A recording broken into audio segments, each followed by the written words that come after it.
လောကကြီးကိုဖြစ်စည်းတဲ့အန္တရာယ်ပေးတာလူမိုက်ကပေးတာလားပညာရှိသူတော်ကောင်းပေးတာလားလူမိုက်ကပေးတာအဲ့တော့ဗုဒ္ဓရဲ့အလိုအရကလူမိုက်တွေနဲသွားအောင်လုပ်ကိုလုပ်ရမှာဟုတ်တယ်မလားအခုဦးဇင်းတို့ကလူမိုက်တွေကအပြင်မှာပညာရှိသူတော်ကောင်းကထောင်နဲ့နေရတဲ့အတိုင်းပြည်ကဘလို့အန္တရာယ်ကင်းပါလဲကဲဦးဇင်းပြောစမ်းပါဦး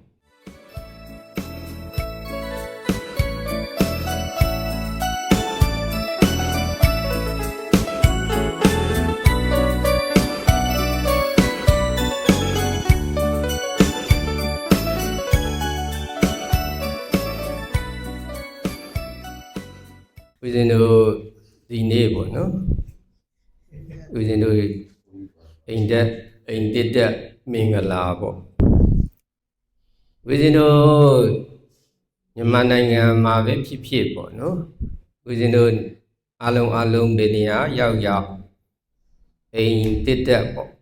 အိမ်ငှားတာပဲဖြစ်ဖြစ်အိမ်ဝယ်ပြီးတော့စောက်တာပဲဖြစ်ဖြစ်အသစ်ပဲဖြစ်ဖြစ်ဦးဇင်းတို့အားလုံးကမင်္ဂလာအိမ်တက်တက်မင်္ဂလာအိမ်တက်တက်မင်္ဂလာဦးဇင်းတို့ဘာကြောင့်လောက်ကြတယ်လဲတော့အားလုံးကဦးဇင်းတို့အိမ်တက်တက်တဲ့ကိုကဦးဇင်းတို့အားလုံးအန္တရာယ်ကြီးကင်းကျင်ကြတယ်အားလုံးဦးဇင်းတို့တိုင်းပြည်လုံးမေးကြည့်အန္တရာယ်မကင်းကျင်ဘူးလားလို့မေးရင်အန္တရာယ်မကင်းကျင်တဲ့လူဘူးမှမရှိပါဘူးအားလုံးကဘာဖြစ်ချင်ကြလဲအန္တရာယ်ကင်းကျင်ကြတာပါပဲဟုတ်တယ်မလားဒါကြောင့်မလို့ဦးဇင်းတို့ရဲ့တိုင်းပြည်မှာဟေးဆိုရင်နှစ်တစ်ကူးတယ်ဟေးဆိုဘာလို့ကြတော့အန္တရာယ်ကင်းပရိတ်ဆိုပြီးတော့တိုင်းပြည်လုံးဘာလို့ကြလဲရွတ်ကြတယ်ဟုတ်တယ်မလားရွာဦးရွာထိပ်ကြီးပြီးရင်တချို့ဆိုလဲတွေနဲ့ရွတ်ကြတာဟုတ်တယ်မလားအခုဆိုပို့ဆိုတာဘာနဲ့တောင်ရွတ်လဲလင်းရင်နဲ့တောင်ရွတ်တယ်ဟုတ်တယ်မလားအဲ့တော့ပြောချင်တာရပါလေဟေ့ဆိုတော့ဦးဇင်းတို့ကအန္တရာယ်ကင်းဟေ့ဆိုရင်ဗုဒ္ဓပြောတဲ့အန္တရာယ်ကင်းကပါလေဦးဇင်းတို့ကမကွဲကြဘူးကဘာပေါ်မှာအန္တရာယ်ကင်းပရိတ်အယုတ်ဆုံးအန္တရာယ်ကင်းပဋ္ဌာန်းအယုတ်ဆုံးတိုင်းပြည်ကဘယ်တိုင်းပြည်လဲမြန်မာပြည်ပဲဒါဆိုဦးဇင်းတို့ကမေးစရာရှိတာကဘာဖြစ်လို့အန္တရာယ်အကင်းအယုတ်ဆုံးတိုင်းပြည်ကအန္တရာယ်အကြရောက်ဆုံးတိုင်းပြည်ဖြစ်နေတယ်လေဦးဇင်းတို့စဉ်းစားဖို့မလိုလားလို့လားဒါဆိုရင်ဦးဇင်းတို့ဗုဒ္ဓပြောတဲ့အန္တရာယ်ကင်းခြင်းကပါလေဦးဇင်းတို့နိုင်ငံသူနိုင်ငံသားတွေလုပ်နေကြတဲ့အန္တရာယ်မကင်းခြင်းကပါလေဟေ့ဆိုတာဦးဇင်းတို့သိဖို့မလိုလားလို့လားလိုအပ်တာပေါ့ဟုတ်တယ်မလားဦးဇင်းတို့ကအန္တရာယ်ကင်းခြင်းလွန်အားကြီးလို့ဦးဇင်းတို့ဩဃာတကတော့ရိုးတဲ့တောင်ဦးဇင်းတို့ကဆူတောင်းကန်းနဲ့မထည့်ထားဘူးလားထည့်ထားလားထည့်ထားတယ်နော်အပယ်၄ပါးကတ်၃ပါးရပ်ပြည့်၈ပါးယန္တုမျိုး၅ပါးဝိပဿိတရား၄ပါးယတနာတရား၅ပါးတို့မှအခါခတ်သိမ်းကင်းလို့ငြိမ်းကြီးဖြစ်၍ကင်းလို့ငြိမ်းခြင်းတာလေဟုတ်တော့မလားကင်းလို့ငြိမ်းခြင်းလို့ဘယ်တဲ့ထည့်ထားလဲဩဃာရကတော့ကျိုးထဲမှာတော့ထည့်ပြီးတော့ဆူတောင်းထားတာဦးဇင်းတို့ဟိုဘိုးတွေဘွားတွေလက်ထက်တည်းကဆူတောင်းတာအခုဦးဇင်းတို့ပြည့်ကြပြီလားဘယ်တော့လောက်ပြည့်မယ်ထင်တော့ကြတာဦးဇင်းတို့ကဟိုပြောချင်တာရပြည့်အောင်ဘလို့ကျင့်ပါလေဒါကိုပြောမလို့ဟုတ်တော့မလားဗုဒ္ဓဟာပြည့်အောင်ကျင့်ဤဦးဇင်းတို့ကိုသင်ပေးတာဒါကိုဦးဇင်းတို့ကသွားကြရမှာယနေ့ကဦးဇင်းတို့ကတလွဲစီတွေဖြစ်နေကြလို့ဟုတ်တော့မလားအရေးမကြီးဘူးလားရေးကြည့်လားဦးဇင်းတို့ကဆူတောင်းထားတာ2မျိုးဆူတောင်းထားတာမလိုချင်တာလဲဆူတောင်းထားတယ်လိုချင်တာလဲ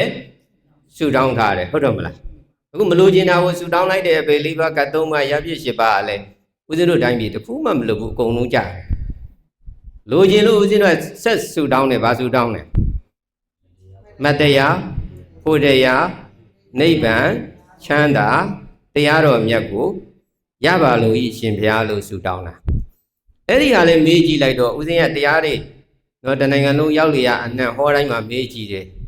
ဟုတ်ပါပြီအခုခုနကပြောခဲ့တဲ့လိုချင်တဲ့နိဗ္ဗာန်ဟေ့ဆိုတာကောရကြပြီလားဘယ်တော့လောက်ရမယ်ထင်တော့လို့ပြောတော့ဦးဇင်းတို့ကနိဗ္ဗာန်ဟေ့ဆိုလဲနောက်ဘဝရောက်သွားပြန်ရောဟုတ်တော့မလားဦးဇင်းတို့ဘုန်းကြီးတွေကလည်းကျင်းထည့်ထားတာဟုတ်ကမာကြီးတို့လှူတာလူဒီဘဝမြတ်လဲနောက်ဘဝမြတ်တော့နောက်ဘဝဆိုဘယ်ဘဝမှမသိတာဟုတ်ဦးဇင်းတို့ကလည်းအဲ့ဒါကိုသဘောကျနေကြတာဟုတ်တော့မလား အဲ့တော့ဦးဇင်းတို့ကဘုန်းကြီးတွေကဦးဇင်းတို့ကိုတာဝန်ယူတာဗာများရှိတော့ခုနပြောတဲ့ဩဃာရကတော့ယူကရှေ့ပိုင်းကလည်းဘလို့ဆိုရင်တော့တပိတော်တို့အတွက်လွတ်ပါတယ်ဘုရားလို့အာမခံရမှာလေဘလို့ဆိုရင်တော့ဒီဘဝမှာဒီနိဗ္ဗာန်ရဲ့ချမ်းသာကိုရနိုင်ပါတယ်ဘုရားဆိုတာကိုအာမခံချက်တော့ရှိရမှာပေါ့ဟုတ်တော့မလားအခုဘာမှအာမခံလို့ဦးဇင်းတို့ကလည်းဘာမှလည်းမရဘူးဘိုးတွေဘွားတွေလက်ထက်တည်းကနေပြီးယနေ့တည်းဒီဘာမှမရဘူးကပ္ပပေါ်မှာတကယ်တမ်းဆိုရင်ရှက်စရာကောင်းတော့ဦးဇင်းတို့တိုင်းပြည်ပဲဘာလို့လဲဘုန်းကြီးတွေအများဆုံးတိုင်းပြည်လေဘုန်းကြီး9သိန်းကျော်ရှိတယ်သီလရှင်6000ကျော်ရှိတယ်ဘုရားအများဆုံးကျောင်းအများဆုံးတိုင်းပြည်ကြီးဟာကမ္ဘာပေါ်မှာဓမ္မမထွန်းကားဆုံးတိုင်းပြည်ဖြစ်ကိုကျင့်သိက္ခာအပြည့်ဆုံးတိုင်းပြည်ဖြစ်အန္တရာယ်အပေါ်များဆုံးတိုင်းပြည်ဖြစ်ဦးဇင်းတို့ကဦးဇင်းကိုပြောသမ်းမအောင်ကောင်းတဲ့ဥစ္စာလေးပြသမ်းမအောင်ဟုတ်တယ်မလားဦးဇင်းတို့ကအဲ့ဒီຢာတွေကိုမစမ်းစစ်ပဲနဲ့ဘုန်းကြီးများတာနဲ့ဘုရားတွေများတာနဲ့ကောင်းပါလေတတိမြန်မာပြည်လူဖြစ်ရတာကံကောင်းတွေတတိတွေလှုပ်လိုက်ကြလို့ဦးဇင်းတို့ရှုပ်ကုန်ကြတာဒါကိုပြောခြင်းလို့ဟုတ်တယ်မလားအဲဒါကြောင့်မလို့ဒီနေ့ပြောခြင်းတာအရာဦးဇင်းတို့ကအန္တရာယ်ကင်းဖို့နော်ခொနကဦးဇင်းတို့မေတ္တာတုတ်မရွတ်ပါဘူးလားရွတ်ပါလားရွတ်ပါတယ်ရွတ်တာရွတ်လို့ရပါတယ်ဒါပေမဲ့အဲ့ဒီရွတ်တဲ့ဟာကဘာတွေလဲဟဲ့ဆိုတာသိဖို့ရောမလိုဘူးလားလို့လားမသိရင်ဘယ်လိုကျင့်မလဲဟုတ်တယ်မလားဒါရီကဦးဇင်းတို့ကရှေ့မှာရေးဆိုတာပါဠိရေးဆိုပါဠိစကားပြောသွားတာပဲ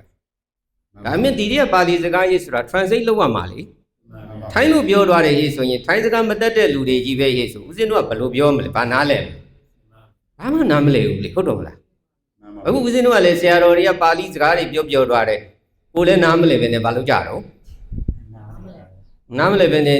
တာရုလုပ်ခဲ့ကြတာမဟုတ်လားနော်ဘာကောင်းလို့ကောင်းမှလည်းမသိဘူးဟုတ်တယ်မလားအဲ့ဒါလေးပြောခြင်းလို့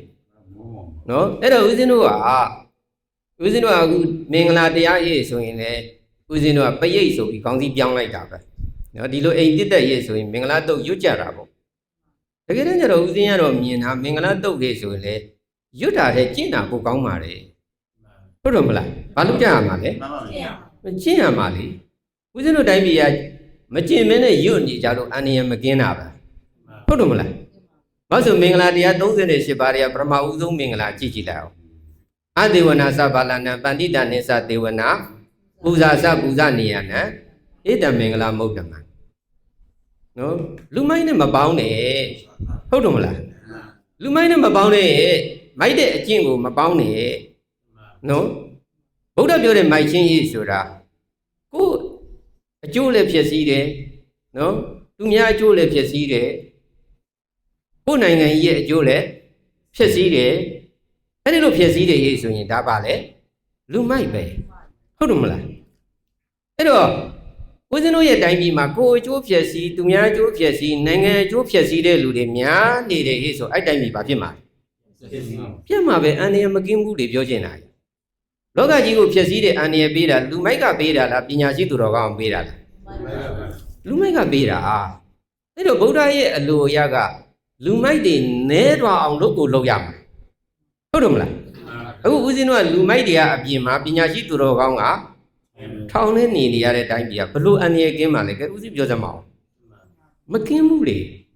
ဦးဇင်းတို့အားလုံးကလည်းပဲပညာရှိသူတော်ကောင်းတွေများလာအောင်ဝိုင်းကြိုးစားရမယ်ဟုတ်တယ်မလားအဲ့တော့လူမိုက်တွေပေါ်များနေတဲ့တိုင်းပြည်မှာလူမိုက်ကပေးနေတဲ့အန္တရာယ်ကိုဦးဇင်းတို့ကကင်းရပါလို့ဤလိုထိုင်းစုတောင်းလေကင်းမလားမကင်းဘူးခုနပြောကြတဲ့ရန်သူမျိုး၅ပါးတွေကိုတွက်ကြည့်စမ်းမအောင်ဘလို့ကင်းမှာတော့မကင်းဘူးလေမင်းစိုးမင်းညစ်ပဲဆိုတာဘလို့ကင်းမလဲမင်းစိုးမင်းညစ်ဆိုတာပညာရှိသူတော်ကောင်းကနေဖြစ်တာလားလူမိုက်ကနေဖြစ်တာ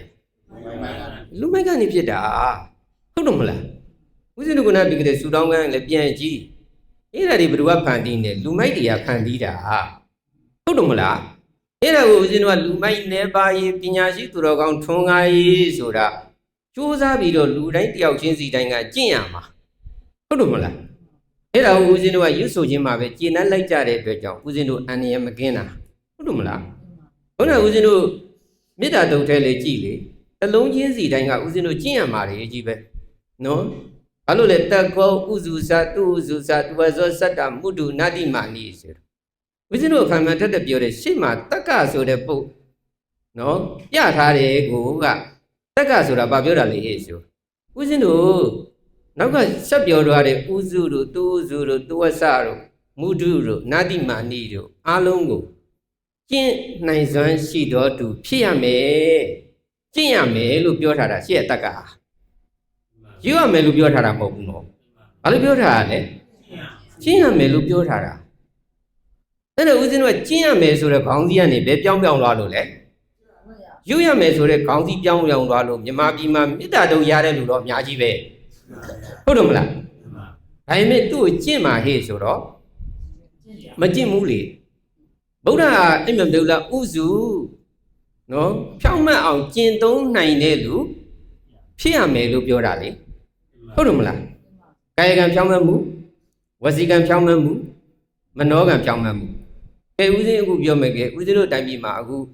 မင်းအောင်နိုင်ရဗုဒ္ဓဘာသာလားအစ္စလမ်လားဗုဒ္ဓဘာသာရေးဆိုရင်ခုနကစကလုံးကကျင့်ရမှာလားမကျင့်ရဘူးလားကျင့်ရမှာလေဟုတ်တယ်မလားအဲ့ဒီကျင့်ရမှာကိုကဲမင်းအောင်နိုင်တာဥစုဆိုတဲ့စကလုံးလေးတစ်လုံးပဲကျင့်ဦးဇင်းတို့တိုင်းပြည်အခုလိုပြတ်မလားပြတ်ပါဘူးအန္တရာယ်ရောက်မလားမရောက်ဘူးဖြစ်ရှင်းရှင်းလေးပဲလေအဲ့ဒီဟာကိုရောက်အောင်ဦးဇင်းတို့ဘုံကြီးတွေကဘာလို့ကြားရမှာလဲဟောရမယ်ဆုံးမရမှာဟောတဲ့ဘုံကြီးကိုယ်တိုင်လည်းဥစုဖြစ်ရမှာဟုတ်တယ်မလားအဲဦးဇင်းမေးပါအောင်မယ်ဦးဇင်းတို့တိုင်းပြည်လုံးကကြီးညိုတဲ့တီတကူကဥစုဖြစ်လားပြောပါရေးပြောစမ်းမှာဖြစ်လားမဖြစ်ဘူးလေသူလူမိုက်တွေလူဆိုးတွေနဲ့မပေါင်းရဖို့ရေးဆိုတော့ဟောထားတဲ့တရားတွေဦးဇင်းဒီမှာဝီစီတွေအများကြီးရှိဦးဇင်းတို့လည်းတစ်ချိန်ရသူ့ကြီးညိုလို့ဟုတ်တယ်မလားအမြဲတမ်းနာခဲ့ရတာမပေါင်းနဲ့လို့ပြောတဲ့လူကအခုဘယ်သူနဲ့ပေါင်းလူဆိုးလူမိုက်လူယုံမာနဲ့ပေါင်းနေတာပေါင်းပြီးတော့မြောက်ပေးနေအဲ့ဒီလူကဘလို့ဖြောင်းမှတ်တာလဲကာယကံလည်းမဖြောင်းမှတ်ဘူးဝစီကံလည်းမဖြောင်းမှတ်ဘူးမနောကံလည်းမဖြောင်းမှတ်ဘူးဟုတ်တယ်မလားမဖြောင်းမှတ်လို့ဦးဇင်းတို့တိုင်းပြည်ပြတ်တာပေါ့ဟုတ်တယ်မလားဖြောင်းမှတ်ရင်ဦးဇင်းတို့ဒီလိုအန္တရာယ်တွေကြမလားမကြပါဘူးမကြဘူးအန္တရာယ်ဆိုတာဦးဇင်းတို့ဖြောင်းမှတ်တယ်ဟေ့ဆိုရင်ဖြောင်းမှတ်ခြင်းအကျိုးကိုခံစားရမှာပဲမဖြောင်းမှတ်ဘူးဟေ့ဆိုရင်မဖြောင်းမှတ်ခြင်းရဲ့အကျိုးခံစားရမှာပဲဘုရားတရားရှင်းတာပဲဟုတ်တယ်မလားဘုရားဖြောင်းမှတ်စေခြင်းလုံးအားကြီးလို့တခြားပါဠိစလုံးတွေဟေ့ဆိုရင်နှလုံးစင်မထားဘူးအဲ့ဒီမှာရေးဆိုနှလုံးတော်စင်ထားတယ်ဥစုသူဥစုဘာလို့ထားလဲဥစုသူဥစုဒါပေမဲ့ဦးဇင်းတို့ရဲ့တိုင်းပြည်ဟာဗုဒ္ဓဘာသာအများဆုံးနော်ယာဂိုင်တို့အများဆုံးတိုင်းပြည်ကြီးဟာကျန်တဲ့ပါဠိတွေကိုစက်မစစ်နဲ့ဟုတ်မြန်မာပြည်ရဲ့ယာဂိုင်တော့ဖြောင်းမတ်တဲ့လူများလားမဖြောင်းမတ်တဲ့လူများလားမဖြောင်းမတ်တဲ့လူများပါလောက်ဆိုတရားသိမ်းလို့ရပြီဟုတ်တယ်မလားဘာလို့ဆိုဦးဇင်းတို့ကလေးကျင့်ပေးဖို့ဒီမှာအားနေခဲ့တာဒါကိုပြောပြဟုတ်တယ်မလားဒါဦးဇင်းတို့ကနေရာတိုင်းမှာပြုပြင်ပြောင်းလဲရေးတရားဟောကိုဟောရဒါအားနေတယ်ဒါမှန်တယ်ဒီလိုကျင့်ရမယ်ဒီလိုသွားရမယ်ဒါကိုဦးဇင်းတို့ပြောင်းရမယ်မပြောင်းနိုင်ရင်ဦးဇင်းတို့တိုင်းပြည်ကစစ်ဆက်ပြီးဘာဖြစ်နေဦးမှာလဲပြည့်အောင်မှာပဲနော်ဦးဇင်းကပြောတဲ့ဥစုသူဥစုနှလုံးကိုပယ်လိုက်နိဗ္ဗာန်ရမယ်လေဆိုရင်ကြိုက်တဲ့ဆရာတော်ကိုခေါ်ခဲ့ဗုဒ္ဓအဲ့ဒီဟာကိုဖယ်လိုက်ပြီးတော့နိဗ္ဗာန်ရတယ်လို့ပြောလားပြောပါမပြောဘူးမရဘူးဦးဇင်းတို့အဲ့ဒါကိုဘယ်ထဲမှာထည့်ထားလဲစူတောင်းကန်းနဲ့ထည့်ထားတယ်ဟုတ်တယ်မလားနေ့စဉ်နဲ့မြတ်ကိုယ်ကာယကံဖြောင်းမှတ်အောင်ဝစီကံဖြောင်းမှတ်အောင်မနောကံဖြောင်းမှတ်အောင်မလုပ်နေရမှာလဲရှင်းရမှာလေဟုတ်တယ်မလားဦးဇင်းတို့ဒီဥစ္စာကျင့်နေရင်ကာယကံဖြောင်းမှတ်မှုဝစီကံဖြောင်းမှတ်မှုမနောကံဖြောင်းမှတ်မှုနဲ့ပြည့်စုံတဲ့လူကိုလူတိုင်းမချစ်ဘူးလားချစ်လားချစ်ပါတယ်ချစ်တာပေါ့ဦးဇင်းတို့တောင်ဆန်းစုကြည်ကိုဘာလို့ချစ်ကြလဲဖြောင်းမှတ်လို့ပဲဒါဖြစ်ရှင်းရှင်းလေးပဲဟုတ်တယ်မလားဖြစ်ရှင်းရှင်းလေးပဲဖြောင်းမှတ်လို့ချစ်တာပေါ့ဦးဇင်းတို့လည်းဖះကိုဘာလို့ကိုးဝဲတာဖြောင်းမှတ်လို့သူခေါ်တာနဲ့သူကျင့်တာနဲ့တစ်ထက်ချက်ကြခဲ့လို့ယထာဝါဒီတထာကာရီဖြစ်လို့ဦးဇင်းတို့ကကိုးဝဲကြတာပဲဦးဇင်းတို့ဖះမဖြောင်းမှတ်ဘူးဆိုကိုးဝဲမလားမကိုးဝဲပါဘူးသူစံပြသူမကျင့်နိုင်တဲ့ဟာဖះမဟောခဲ့သူကျင့်နိုင်တဲ့ဟာကိုပဲဘာလုပ်ခဲ့တယ်ဟောခဲ့ဟုတ်တယ်မလားအဲ့ဒါဦးဇင်းတို့ကအကျင့်အပြောဟာဦးဇင်းတို့ကတထက်ချက်ကြရမှာအခုအဲ့ဒါဦးဇင်းတို့ကမကြခဲ့လို့ဦးဇင်းတို့တိုင်းပြည်ကအန္တရာယ်အရှိဆုံးတိုင်းပြည်တစ်ခုဖြစ်နေတာနော်ဒါဟာဦးဇင်းတို့အရေးမကြီးဘူးလားအရေးကြီးလားအရေးကြီးတယ်နော်အဲ့ဒါကြောင့်မလို့ဦးဇင်းတို့ဗုဒ္ဓမြတ်စွာဘုရားကလည်း ဦးဇင်းတို့ကိုအရေးကြီးလို့ဒီမေတ္တာထုတ်ထဲမှာရေးဆိုဦးဇင်းတို့ကျင့်စဉ်လေးတွေကိုဦးဇင်းတို့ကိုပြောပြတာပဲနော်ဦးဇင်းတို့ရစ်သွားတဲ့ကဲခုနကတော့နာပရောပရဏိကုတ်ပေထနာတိမေညေတကတက်စီနကိစီဗျာရောတနာပရိကတင်ညာနေညမေညတာဒုက္ခမိတ်စီယလူတွေကြားဘူးနေတာပဲဟုတ်တယ်မလားနော်ရှေ့ကဗျာရောတနာတွေခဏထားလိုက်အောင်အပိုင်လေးနေညမေညတာဒုက္ခမိတ်စီယဆိုတဲ့စကလုံးလေးတစ်လုံးကိုပဲကျင့်ကြည့်ဦးဇင်းတို့တိုင်းပြည်မပြတ်ဘူးပြက်เสียအကြောင်းမရှိဘူးဟုတ်တယ်မလားနေညမေညတာဒုက္ခမိတ်စီယဆိုတာဦးဇင်းတို့အချင်းချင်းလို့ပြောတယ်အချင်းချင်းဆိုတာမိသားစုအချင်းချင်းနော်မိသားစုအချင်းချင်းမိတ်ဆွေအချင်းချင်းနိုင်ငံသားအချင်းချင်းဒီတဲ့ကျေပြည့်ရင်ကဘာသူကဘာသာချင်းချင်းဒီတဲ့ကျေပြည့်ရင်တိရစ္ဆာန်လေးတွေပါဆိုတရဝအချင်းချင်းဟုတ်တယ်မလားဒုက္ခဖြစ်ခြင်းကိုနတ်အိတ်เสียလိုမရှိပါနဲ့ဆိုတော့ဒုက္ခဖြစ်ဖို့အလိုမရှိနဲ့ဆိုတော့ဘာလို့အလိုရှိလို့ပြောတာလဲဒုက္ခဖြစ်ခြင်းကိုအလိုရှိပါကိုယ့်ရဲ့ကာယကံကြောင့်ကိုယ့်ရဲ့ဝစီကံကိုယ့်ရဲ့မနောကံဒီသူများဘာဖြစ်နေရမလဲဒုက္ခဖြစ်နေရကိုယ့်ရဲ့စကားတန်လေးကြားရင်သူဒီဘာဖြစ်နေရမလဲဒုက္ခဖြစ်နေရကိုယ့်ရဲ့စကားတန်ဒီသူများဒုက္ခဖြစ်ဖို့ဟေ့ဆိုရင်ကိုယ်စကားပြောတိုင်းမှာမေတ္တာရဲ့ကရုဏာရဲ့မုဒိတာရဲ့ဥပိ္ပခာရဲ့တရားတွေရှင်းပြီးတော့ပြောရမှာမဟုတ်ဘူးလားဟုတ်တယ်မလားသူ့ပေါ်မှာမေတ္တာနဲ့ရှင်းတဲ့စကားတွေပြောရမယ်ပညာနဲ့ရှင်းတဲ့စကားတွေပြောရမယ်တန်ဖိုးရှိတဲ့စကားတွေပြောရမယ်နော်အဲ့ဒါကြောင့်မလို့ဦးဇင်းတို့ကနေညမညတဲ့ဒုက္ခမိတ်ဆွေရဖြစ်ဖို့အတွက်ဗုဒ္ဓဟာဦးဇင်းတို့မပြောရမယ့်စကားတွေဟေ့ဆိုရင်မလုပ်ထားဘူးလားမုဒ္ဒဝါဒမပြောနဲ့ပိတုနာဝါစာမပြောနဲ့ဂုံတိုက်တဲ့စကားတွေတယောက်နဲ့တယောက်မတည့်တဲ့စကားတွေဟုတ်တယ်မလားဦးဇင်းတို့နိုင်ငံသူနိုင်ငံသားတွေအချင်းချင်းမတည့်တဲ့စကားတွေဟုတ်တယ်မလားမတည့်တဲ့စကားတွေဘယ်လိုပြောဆုံးဖြစ်ဘုန်းကြီးတွေပြောဆုံးဖြစ်နေတာဦးဇင်းတို့ဘာသာတစ်ခုနဲ့တစ်ခုကြားထဲမှာငြိမ်းချမ်းအောင်မဟောဘဲနဲ့ရန်တိုက်တဲ့စကားတွေပြောတယ်အမုန်းတရားစကားတွေပြောတယ်အဲ့ဒါပိတုနာဝါစာမဟုတ်ဘူးလားဟုတ်တယ်မလားအဲ့ဒါဦးဇင်းတို့ကရှုပ်ကုန်ကြတာနော်အဲ့ပိတုနာဝါစာတမ္ပပလဘဝါစာ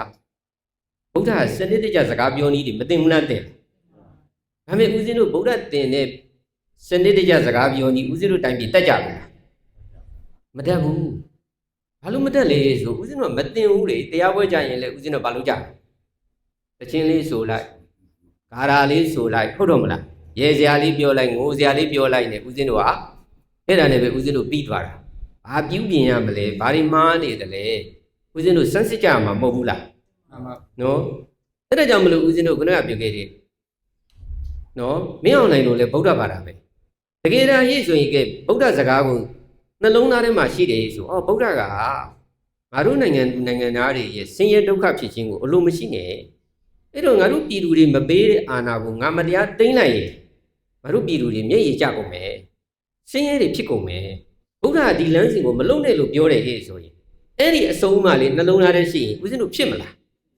မဖြစ်ဘူးအဲ့တော့အဲ့ဒီဥစ္စာကိုမှားနေပြီဟဲ့ဆိုရင်ဆရာတော်တွေကနေပြီးတော့ဟေ့မေတ္တာသုံးမှာတော့ဒီလိုပြောထားတယ်ဒီလိုကျင့်ရမယ်နော်မင်းအဲ့လိုမလုပ်ရဘူးလို့ဘုန်းကြီး9သိန်းလုံးကဘာလုပ်ရမှာပြောမှဆုံးမရမှာအခုတော့ဗါတဲ့အဖေကတရားပညာနဲ့ပြည့်စုံတော့မင်းကောင်းဆိုပြီးမြောက်ပြီးတော့ငကောမှမင်းအောင်နဲ့ကြက်ပြည့်တဲ့ကောင်မဟုတ်ဘူးကြက်မပြည့်လို့ဒီအလုပ်တွေလုပ်တာပေါ့ဟုတ်တယ်မလားကြက်ပြည့်ရင်ပြည့်ပြည့်ဝဝစဉ်းစားမယ်လေဗုဒ္ဓရဲ့အဆုံးအမနားမလည်ရင်ဆရာတော်တွေဘာလုပ်မလဲရှောက်ရမယ်မေးရမယ်လေ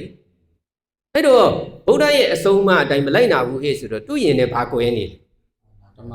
တာရဏကွဲတာပဲတာရဏဆိုတာအဆုံးအမပဲ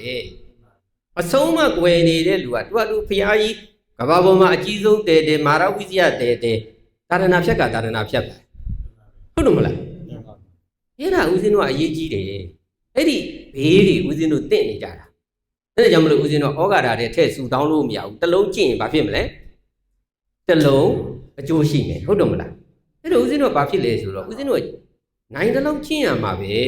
နော်မနေ့ကနဲ့ဒီနေ့နဲ့ဦးဇင်းတို့ကရှင်ကြည့်ရင်တိုးတက်ရမယ်မနေ့က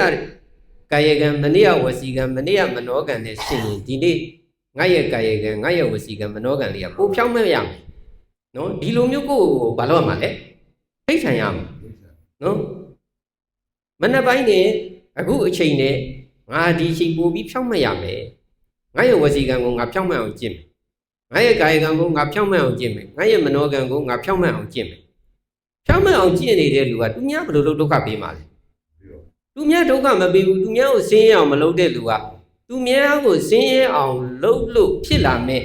ဆိုးကျိုးတွေလာမလားမလာဘူးအပယ်၄ပါးကြီးဆိုတာဘာလို့ကြာဘုန်းကပြုခဲ့တဲ့မဆောင်ထိန်လို့မို့လားကာယကံဝစီကံမနောကံမဆောင်ထိန်လို့မဖြောင့်မတ်လို့ဘုန်းကပြုခဲ့တဲ့သွားလုံးမိလို့ဘယ်ကိုကြာတာလဲအပယ်ကြာတာလေအဲ့ဒါကိုဦးဇင်းတို့ကဘုန်းကပြုခဲ့တဲ့မကျင်မင်းနဲ့ဘယ်ထဲထည့်ထားလိုက်လဲဆူတောင်းကန်းနဲ့ထည့်ထားလိုက်ဟုတ်တော့မလားအပယ်၄ပါးကတ်၃ပါးရပြည့်၈ပါးယန္တုမျိုး၅ပါးဆိုပြီးတော့ဆူတောင်းလိုက်တာ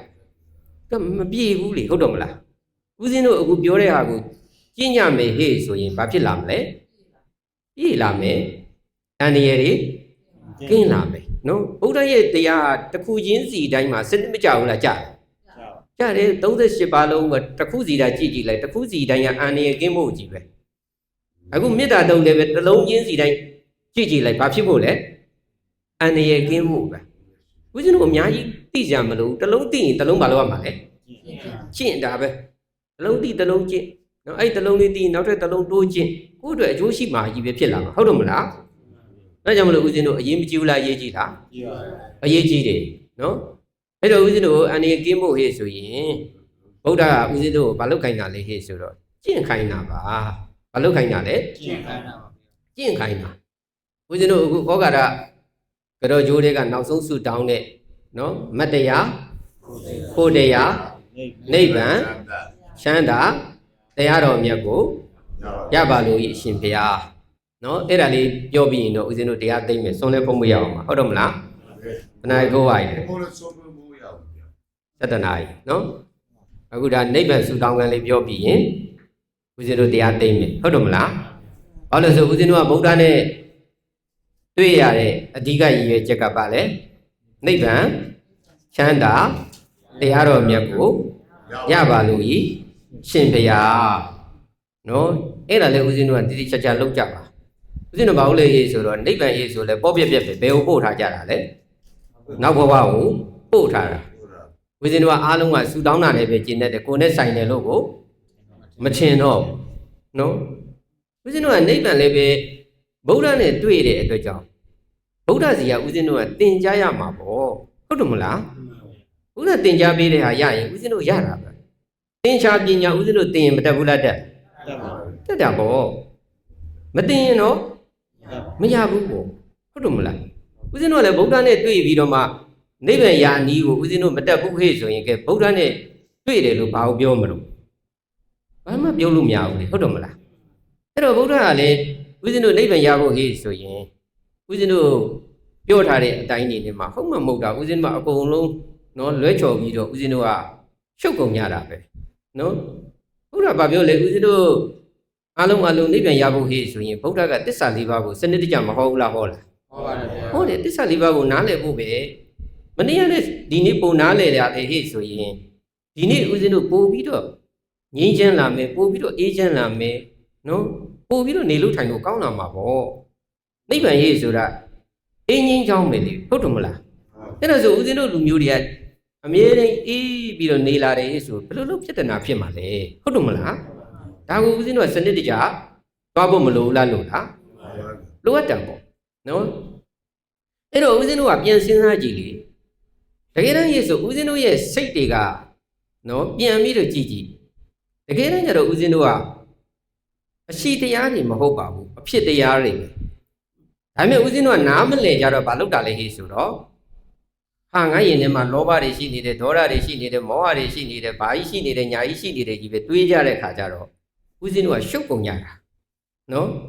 စိတ်ဆိုတာမှတ်တာဗါတဲ့လေအရှိတရားမဟုတ်ဘူး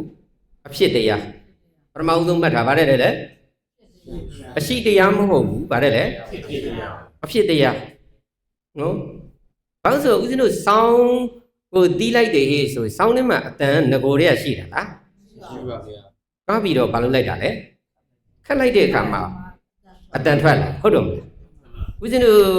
မီးချစ်တယ်ဟေ့ဆိုလဲကြည့်လိုက်လေငကွာမီးရရှိနာလားဘာဖြစ်လာလဲချစ်လိုက်တာတော့မှပဲဦးဇင်းတို့ ဓာတ်စီတော်၎င်း gas တော်၎င်းမီးစာတော်၎င်းတစ်ခုခုဒီဘက်ကမရှိနေရင်လောင်လို့မရဘူးဟုတ်တော့မလားဘာရှိလို့လဲဒီဘက်ကလောင်စာရှိရတယ်ပေါင်းဆက်လိုက်မှာဘာဖြစ်လာလဲဖြစ်လာတဲ့တရားဒါကိုဦးဇင်းတို့သိဖို့လိုတယ်ဟုတ်တော့မလားငါကိုအရှိတရားမဟုတ်ဘူးဗါတဲ့လေအဖြစ်တရားနော်အဲ့တော့ဦးဇင်းတို့ကဖြစ်ဖို့ဟေ့ဆိုရင်ဘာတွေလိုလဲဆိုတော့အာယုံလောင်စာတွေလိုတယ်အဲ့တော့ဘာလိုလဲအာယုံလောင်စာတွေလိုတယ်နော်ဟေးဦးဇင်းအခုအတန်အောင်လိုက်တယ်ကြားလားကြားပါတယ်နော်အတန်လေးဘာနဲ့လာတိုက်လို့လဲငါးတော့မှပဲကဲသောတာပရာဒဆိုတဲ့အကြည်မရှိရင်မကြနော်ဒါကြောင့်မလို့အဲ့ဒီအကြည်ချိုးတဲ့လူတွေဘလို့အော်မကြဘူးဟုတ်တော့အဲ့ဒီကြားခြင်းဆိုတဲ့ဥစ္စာလေးအာယုံလာပြီးတော့ဘာဖြစ်တာလဲတိုက်လိုက်တော့မှကြားစိတ်ဆိုတာဖြစ်ပေါ်လာငါကကြားစိတ်ရှိလားမရှိဘူးမြင်စိတ်နာမ်စိတ်စားစိတ်မရှိဘူးထိစိတ်ဘုရားဘာယုံလေရှိလားမရှိဘူးတွေးတဲ့စိတ်မရှိဘူးတစ်ခုချင်းစီတိုင်းကဘာဖြစ်မှာလဲအာယုံနဲ့တိုက်မှာဘာဖြစ်တာလဲဖြစ်တာဒါလေးကိုအရင်ဆုံးသိဖို့လိုတယ်ဘုရားသင်ပြတာစနစ်မကြောက်လားကြားလားကြားတယ်ဒါကြောင့်မလို့အရှိတရားမဟုတ်ဘူးဒါကြောင့်မလို့ဦးဇင်းတို့ဆိုင်မှာဖုံးဝင်တယ်နော်ဖုံးမဝယ်ခင်ဆိုင်မှာပစ္စည်းတွေပျောက်တာတွေသတင်းတွေဘာတွေမဖတ်ရဘူးလားဖတ်တချို့ဆိုရင်တစ်ဆိုင်လုံးပါသွားလေဟုတ်တယ်မလားဦးဇင်းတို့တနာပါတယ်ဩဒုက္ခမရဟုတ်တယ်မလားဒါပေမဲ့အဲ့ဒီဆိုင်ရဖုံးတွေပါသွားလို့ဒကမာကြီးတို့စားမြတာတော့အိတ်မြတာတော့ပူလောင်နေတာတွေဖြစ်လာမဖြစ်ဘူးဒါပေမဲ့အဲ့ဆိုင်ရဆန်းဆောင်လေးဒိုရီမို့ iPhone လေးဝယ်လာဟုတ်တယ်မလားဝယ်လာတော့ဘာလုပ်လဲဓပုံလေးတွေရိုက်တယ်ဗီဒီယိုလေးတွေရိုက်တယ်ဟွာလေးတွေရိုက်တယ်ဖုန်းလေးတွေမှတ်တယ်တနေ့ဖုန်းပေါ်မှာဆွဲလန်းခြင်းကတူလေးလားငါဖုန်းလေးဖုန်းမြင်တနေရာမှာထားမိတယ်ဆိုဘာဖြစ်လဲဟုတ်တယ်မလားဦးဇင်းတို့ကဖုန်းရှာတာလားငါရှာတာလားပြရရှင်းလေးစိုင်မာတော့ကသူများဖုန်းဆိုတော့ငါမှမပါတော့ဘာမှမဖြစ်ဘူးလေဝယ်လာတော့ဘာဝယ်လာလဲငါဘာဝယ်လာအဲ့ဒါကိုတမှုရိယတစ္ဆာလို့ဗုဒ္ဓကပြောတာငါကအရှိမဟုတ်ဘူးဟုတ်တယ်မလားဒါကြောင့်မလို့ဖုံးပြောက်တာချင်းသူကြပင်မဲ့ဖုံးပေါ်မှာငါပါတာနဲ့မပါတာနဲ့နဲချင်းများချင်းပေါ်မှာစိတ်ခံစားချက်တူးလားမတူဘူးဒါကြောင့်မလို့ဖုံးကိုဗုဒ္ဓကမသုံးနဲ့လို့ပြောတာမဟုတ်ဘူးဘာလို့မှသုံးလို့ရတဲ့အသုံးချစရာပစ္စည်းတွေနဲ့သုံးဒါပေမဲ့ခုနကပြောခဲ့တဲ့တမှုရိယတစ္ဆာ attachment မလုံးနဲ့ငါကြီးမဆွဲလန်းနဲ့ပညာနဲ့ရှင်ထားကိုယ့်ရဲ့သားကိုယ့်ရဲ့သမီးကိုယ့်ရဲ့ဇနီးကိုယ့်ရဲ့အမေကိုယ့်ရဲ့အဖေမေတ္တာနဲ့ချေတစ္ဆာနဲ့ချေပညာနဲ့ချေဥပါဒာနဲ့မချစ်နဲ့တမှုရိယတစ္ဆာနဲ့မချစ်နဲ့ဗုဒ္ဓစနစ်တကျတင်တာအဲ့ဒါကိုပညာဖြစ်နေရင်တမာဒိဋ္ဌိမဖြစ်ဘူးလားတမာဒိဋ္ဌိဖြစ်ရင်ခုနကပြောခဲ့တဲ့မတ်ပညာကလောဘကိုမပြတ်အောင်ဟန်တားနိုင်တယ်ဟောဒါငါမီးဆိုတာပူတယ်လို့သိရင်ကင်နေလားမကင်တော့ဒါကြောင့်မလို့လောဘဟိဆိုတာပူတယ်လို့သိအောင်ကျင့်တာဒေါသဆိုတာဗါတယ်လေပူတယ်လို့သိအောင်ကျင့်တာမောဟဆိုတာဗါတယ်လေပူတယ်လို့သိကျင့်တယ်ဒုက္ခသစ္စာဆိုတာစိုးကျိုးကိုမြင်သွားရင် तू ကစွန့်လွတ်ခြင်းဖြစ်လာစိုးကျိုးကိုမမြင်လို့ဗာဖြစ်တာလေစုပ်ကင်ခြင်းဆိုတဲ့ဥပါဒံဖြစ်လာဦးဇင်းတို့အဲ့ဒီဥပါဒံကပဲဒုက္ခပေးတယ်ဒါကြောင့်မလို့ဓမ္မစကြာထဲမှာဘုရားဗာပြောလဲတန်ခိတ်တေနပြစ္စုပါဒနက္ခန္ဓာတိဒုက္ခလို့ तू ပြောတာကိုတမှုရိယတစ္ဆာရဖန်တီးထားတဲ့ဥပါဒံအမယ်ကိုဘာလုပ်တာလဲဒုက္ခပေးတာအဲ့ဒါဆိုဦးဇင်းတို့ကအဲ့ဒီဥစ္စာကိုသိနေရင်ဒုက္ခလာအောင်မလားမလားတော့အကြောင်းကိုပယ်ရင်အကျိုးဒုက္ခချုပ်တာပေါ့ဟုတ်တယ်မလားအကြောင်းရှိလို့ဘာဖြစ်နေတာလဲအကျိုးရှိနေတာအဲ့ဒါလေးကိုဦးဇင်းတို့ကအမြဲတမ်းသူကကြားတိုင်းမြင်တိုင်းစားတိုင်းထီးတဲ့တိုင်းမှာဦးဇင်းတို့ကဉာဏ်လေးဖြစ်ပေါ်ပေးတာဟုတ်တယ်မလားအဲ့ဒါဆိုရင်ဉာဏ်ရဖြစ်လာရင်ဦးဇင်းတို့သောတာပန်ဟေ့ဆိုရင်နိဗ္ဗာန်ရဲ့အရာတာစပြီးခံစားပြီလေဟုတ်တယ်မလားဦးဇင်းတို့ဒီဥစ္စာသောတာပန်မဖြစ်ဘူးထားအောင်တော့ကိုယ့်ရင်ထဲမှာလောဘတွေနဲပြီးတော့အေးချင်းမှုဖြစ်နေရင်နိဗ္ဗာန်ရဲ့အရာတာခံစားတာပဲမဟုတ်ဘူးလားဟုတ်တယ်မလားအဲ့ဒါကိုဦးဇင်းတို့ကစနစ်တကျမတင်မဲနဲ့နောင်ဘဝကြမှာယုံမရှိနံမရှိဘာမရှိညာမရှိတွေလိုက်လို့လိုက်တော့နိဗ္ဗာန်ကိုယ်နဲ့မဆိုင်ဘူးလို့ထင်တော့ကျင့်ကြလေးလားမကျင့်ဘူးမကျင့်တော့ဦးဇင်းတို့တိုင်းတရားပြတ်တာပေါ့အေးအောင်မကျင့်ဘူးလေ အကုန်လုံးပူတာတွေပဲလိုက်လောက်တာမဟုတ်လားအဲ့ဒါကြောင့်မလို့ဗုဒ္ဓဟာခုနပြောတယ်တမှုရိယတစ္ဆာဟိဆိုတာကိုဖန်တီးလို့ဖြစ်နေတာငါကရှိတဲ့အပူမဟုတ်ဘူးဒါကြောင့်မလို့ကိုကမြတ်စွာဘုရားမောဟမဖြစ်နဲ့အာမောဟပညာဖြစ်ဒါကိုပြောတာဟုတ်တယ်မလားလူတိုင်းကတော့ဦးဇင်းတို့ကအမြဲတမ်းတတိရေးဆိုတာယဟန္တာကြမှာပဲဆက်သွားတာဦးဇင်းတို့ပုထုဇဉ်တွေမှာရှိနေသေးတယ်လောဘရှိတယ်ဒေါသရှိတယ်မောဟရှိတယ်အကုန်ရှိတယ်နောက်ဆုံးသောတာပန်တော်မှပဲမရှိဘူးလားရှိပါရှိတယ်ဒီကြတဲ့ဦးဇင်းတို့ဘုန်းကြီးတွေကလောက်ကြနေတယ်အာလောဘနဲ့ပြေတေငရဲပြေတို့ဒေါသနဲ့တေငရဲပြေတို့အခါတည်းမောဟနဲ့ပြေပြိတ်တာတို့ရှောက်လုပ်နေတာအဲ့ဒါဆိုရင်ဦးဇင်းတို့ကသောတာပန်ဒီမှာလောဘမရှိဘူးလားရှိတယ်ဒေါသတွေရောရှိသေးတယ်ဒါပေမဲ့အပေဆွဲချမယ်ဟာမျိုးမဟုတ်တော့ဘူးသူတို့ပညာရှိသွားပြီဟုတ်တယ်မလားသူတို့ကခုနကပြခဲ့တဲ့ငါဆွဲဒိဋ္ဌိကိုဘာဖြစ်သွားနိုင်ပြီလဲပယ်သွားနိုင်ပြီဒီခန္ဓာကိုယ်လည်းငါမဟုတ်ဘူးအချင်းမရေးဘာဖြစ်မှာလဲသိဆုံးမှာဦးဇင်းကိုကံရဲ့စိတ်ရဲ့ဥတုရဲ့အာဟာရရဲ့၄ချက်ထောက်ပံ့နေလို့နောက်တစ်မိနစ်မှာဦးဇင်းကံဦးဇင်းကိုမထောက်ပံ့ရင်ဦးဇင်းဘာဖြစ်မလဲပြန်လုံတော်မူမှာဒါကြောင့်မလို့တရားဟောရင်ပြန်လုံတော်မူတဲ့လူတွေတခြင်းဆိုရင်သမင်းဆိုင်ရင်ရေချိုးရင်ဟုတ်တယ်မလားအဲ့ဒါလေးကိုဦးဇင်းတို့ညံနဲ့သိရင်လောဘကကိုယ့်ကိုခိုင်းအောင်မလားအေးသူခိုင်းနေထားအောင်တော့သူ့ကိုကိုယ်နိုင်တဲ့လူဖြစ်သွားပြီလောဘငါခိုင်းနေပြီဒေါသကငါခိုင်းနေပြီမောဟငါခိုင်းနေပြီဒါကြောင့်မလို့တရားဆိုတာဘာဖြစ်ဖို့ကျင့်တာလဲသိဖို့ကျင့်တာသိရင်ပယ်နိုင်တယ်မသိလို့ဦးဇင်းတို့ကအဲ့ဒီဟာကလုံးမိသွားတာဟုတ်တယ်မလားအဲ့ဒါလေးကိုဦးဇင်းတို့ကစနစ်တကျဟောတယ်ဆိုဒုက္ခនិရောဓဂ ामि နိပရိပရာនិရောဓဆိုတာនិရောဓတစ္ဆာဆိုတာခုနပြောခဲ့တဲ့အကြောင်းချုပ်လို့အကျိုးဒုက္ခချုပ်သွားတာဒုက္ခချုပ်သွားရင်ဒုက္ခတစ္ဆာဆိုတဲ့ဦးဇင်းတို့အင်းကြီးမှုတန်တိဒုက္ခလာတာပဲအဲ့ဒါကိုဗုဒ္ဓကနိဗ္ဗာန်လို့ပြောတာမရှင်းဘူးလားရှင်းလားရှင်းပါပါတယ်ရှင်းတယ်ရှုံတာဦးဇင်းတို့ဘုန်းကြီးတွေဟုတ်တယ်မလားရှုံအောင်လုပ်ထားလိုက်တော့ဦးဇင်းတို့ကလူနောင်ဘဝရမှာပဲဟေးဆိုတော့ဦးဇင်းတို့ကဒီဘဝကိုဦးဇင်းတို့ကအေးအောင်မနေတတ်ကြတော့ဟုတ်တယ်မလားအဲဒါကြောင့်မလို့ပြောချင်တာဦးဇင်းတို့ကအေးအောင်နေပါမနေ့ပြန်ဆိုတာဦးဇင်းတို့အတွက်ကတေးကြတာမှမဟုတ်တာဟုတ်တယ်မလားတေးကြတာကအခုအချိန်လေးဟုတ်တယ်မလားဦးဇင်းတို့ဆိုမနေ့မိုးလင်းရင်ဒါစဉ်းစားတယ်အော်ငါဒီနေ့မိုးလင်းခွင့်ရတယ်ဟုတ်တယ်မလားဒီနေ့မိုးလင်းခွင့်ရတာလေးကိုငါတန်မိုးရှိဖြတ်တမ်းမယ်တန်မိုးရှိနေမယ်ဒါအကောင်းဆုံးပဲလေအခုတဏှာယုတ်ကဲဦးဇင်းအကောင်းဆုံးမေတ္တာနဲ့တစ္ဆာနဲ့ကရုဏာနဲ့အေးချမ်းဆုံးနဲ့နေတဲ့ဟေ့ဆိုရင်ဦးဇင်းကနောက်တဏှာကြီးသိမာလားမသိမာလားပြန်တော်မူမာလားဆိုရင်စရာလိုလားမလိုဘူးနော်အဲ့ဒါကြောင့်မလို့ဦးဇင်းကတမိနစ်ရှင်းစီတိုင်းကိုတန်ဖိုးထားသွားရင်သိခြင်းအတွက်ဆိုရင်စရာလိုသေးလားမလိုပါဘူးမလိုတော့ဘူးနော်အဲ့ဒါလေးကိုဗုဒ္ဓကဦးဇင်းတို့ကိုမလုပ်ပေးတာလေစနစ်တကျသင်ပေးတာနော်အဲ့ဒါကိုဦးဇင်းတို့ကအေးချမ်းအောင်မလုပ်ကြရမှာလေကျင့်ပါကျင့်ရင်ဦးဇင်းတို့လောဘဒေါသမောဟတွေကပေးမဲ့အန္တရာယ်ကမကင်းဘူးလားကင်းပါလားကင်းပါမယ်အန္တရာယ်ကင်းအစစ်ဆိုတာအဲ့ဒါဘုရားအဲ့ဒါကိုကင်းမှုအတွက်ဦးဇင်းတို့ကိုဟောပေးခဲ့တာအခုဦးဇင်းတို့ကအဲ့ဒီအန္တရာယ်ကင်းကိုမဟောဘဲနဲ့ဦးဇင်းတို့ကရွတ်ဆိုခြင်းအန္တရာယ်ကင်းဆိုတော့ဘုရားပြောတဲ့အန္တရာယ်ကင်းအစစ်ကဦးဇင်းတို့ဒီရောက်သေးလားမရောက်တော့ဘူးနော်ဒါကြောင့်မလို့ဘုရားပြောတဲ့အန္တရာယ်ကင်းအစစ်ကဘာလဲကျင့်ကြံတာလောဘကင်းရာဒေါသကင်းရာမောဟကင်းရာဒီအန္တရာယ်ကင်းစုံပဲဟုတ်တယ်မလားအဲ့ဒီဟာဗုဒ္ဓပြောတဲ့တန်တိဒုက္ခနိဗ္ဗာန်ပဲဖြစ်ပါတယ်เนาะဒါကြောင့်မလို့ဒီနေ့ဦးဇင်းတို့เนาะတန်ဃာတော်ရှင်သူမြတ်များရဲ့ဂုဏ်ကျေးဇူးကိုရည်မှန်းပြီးတော့မိမိတို့ဒီနေ့ဆုံးခဲ့ပဲဘောဇင်ချိုခြင်းရတာပြဆက်ကလှူဒန်းတဲ့เนาะဒါနကုသိုလ်တောက်တည်တဲ့သီလကုသိုလ်ပွားများရတဲ့ဘာဝနာကုသိုလ်တို့ကြောင့်ဥစိန်ကြီးနေတကွเนาะအလုံးတော်မိသားစုအပေါင်းကြောက်လာကြတဲ့တရားနာမြစ်တဲ့အပေါင်းသူတော်ကောင်းတို့ဒီကိုစိတ်နှပြပြပြဝေးကွာ၍ကျမ်းမမချမ်းသာတာပြင်ဗုဒ္ဓချမ်းမဲ့ခဲ့ရအေးချမ်းသောငြိမ်းချမ်းသောတဏှိဒုက္ခနိဗ္ဗာန်ပန်းနိုင်ကိုရအောင်ရောက်အောင်ကျင့်ကြံကြိုးကိုပွားများအားထုတ်နိုင်သောသူတော်ကောင်းသူမြတ်လောင်းတွေဖြစ်နိုင်ကြပါစေကုန်သတည်း